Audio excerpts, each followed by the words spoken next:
আগে শুনতাম অনেক নারীরাই আছে স্বামীর সাজানো গোছানো সংসার ছেড়ে কেন চলে আসে। হ্যালো এভরিওয়ান, আসসালামু আলাইকুম।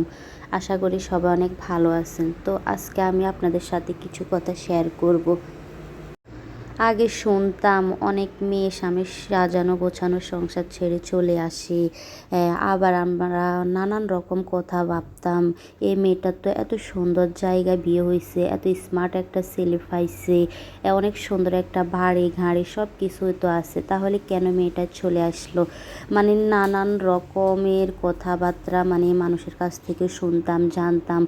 নিজের মধ্যে কিন্তু তখন অনেক কিছুই কাজ করতো, কেন আসলো। কিন্তু আসলে একটা কথা মাথায় রাখবেন যে সব ছেলেরা, সব সংসারে, সব শাশুড়া কিন্তু এক হয় না। বড় বড় ঘাড়ি, বড় বড় বাড়ি থাকলেই কিন্তু ওইখানে যে সুখ আছে এমনটা কিন্তু না।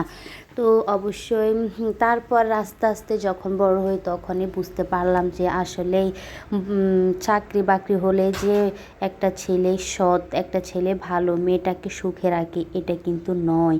আসলে অনেক ছেলেরা আছে দেখবেন বড় বড় চাকরি করে, বড় বড় গাড়ি থাকে, তারা কিন্তু বেশিরভাগই দেখবেন মেয়েদের উপরে নির্যাতন করে। আসলে এগুলো কিন্তু ঠিক না। তো অবশ্যই আপনারা এই জিনিসটা অবশ্যই সবার মাথায় রাখা উচিত। মেয়েদেরকে আগে বিয়ে দেওয়ার আগে অবশ্যই ফ্যামিলিটা কেমন, ফ্যামিলির মধ্যে ছেলের মাটা কেমন, অবশ্যই ছেলের মাকে ভালো করে যাচাই বাছাই করতে হবে। এই ছেলের মা কেমন, দেখবেন যে সংসারে শাশুড়ি বেশি বেশি করে ওই সংসার দেখবেন কোনো ভয়ে টিকে থাকে না।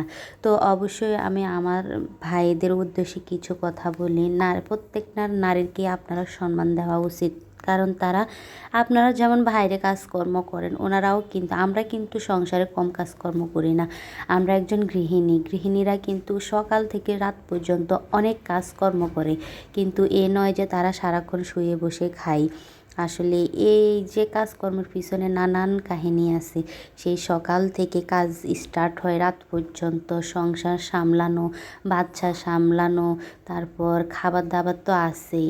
আপনি একটা কথায় মাথায় রাখবেন, এই যে যারা গ্যাসে রান্না করে, যারা লার্কি চুলায় রান্না করে, প্রত্যেকটাই কিন্তু আগুনের তাপ আছে, সব কিছুরই কিন্তু কষ্ট আছে।